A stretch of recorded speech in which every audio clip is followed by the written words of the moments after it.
Good morning. It's another new day. This is the last Sunday before we hit the trails at Roush Creek, hopefully, and a couple things to take care of. So here in the back of the Jeep, we've got the removable winch cradle, recovery box, some recovery boards, that kind of thing. This kind of stuff, when I have it in here, is free to bounce around if we get a little too crazy. So I want to make a way that I can lock this into the floor. So these two holes here are where the factory spare tire lower bracket goes. So I've drilled them out to a 1/2 inch on either one. We're gonna make a top plate that sits here. And this is a piece of box tubing that fits over our receiver. So that'll go there. We'll cross drill it for a hitch pin, and then we'll back it up with another piece of plate on the bottom so it can't pull through the floor. We'll cut these, I'll be right back.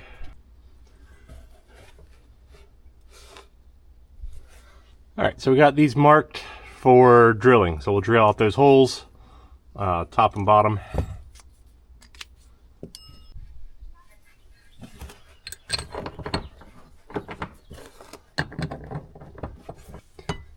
Alright, so that's just sort of the way this worked out. The bolt heads just barely fit between that tube. So we'll get the spare tire back in here and see how it fits.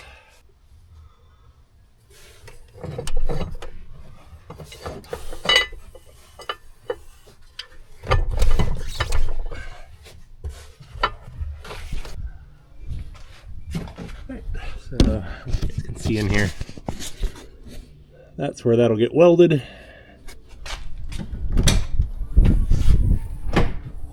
One question is, can I get to a pin on the back side? That would be a real pain. On that side, got to think about how I want that to work. We're headed in the right direction though. Okay, so I got the mount finished up. It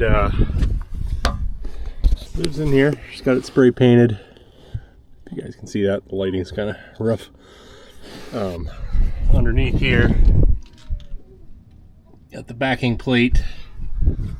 So to get it out, unfortunately, you do have to kind of come in from the back side to pull the pin, which isn't bad when everything's full, but maybe not ideal. So that pin comes out. That's the king on the back. And pulls straight out like that. An idea what we're dealing with. So, if I ever have the gas tank out again, I might do some sort of front clip. That's a lot of leverage on there, but it's a lot better and safer than what I had. So, step in the right direction.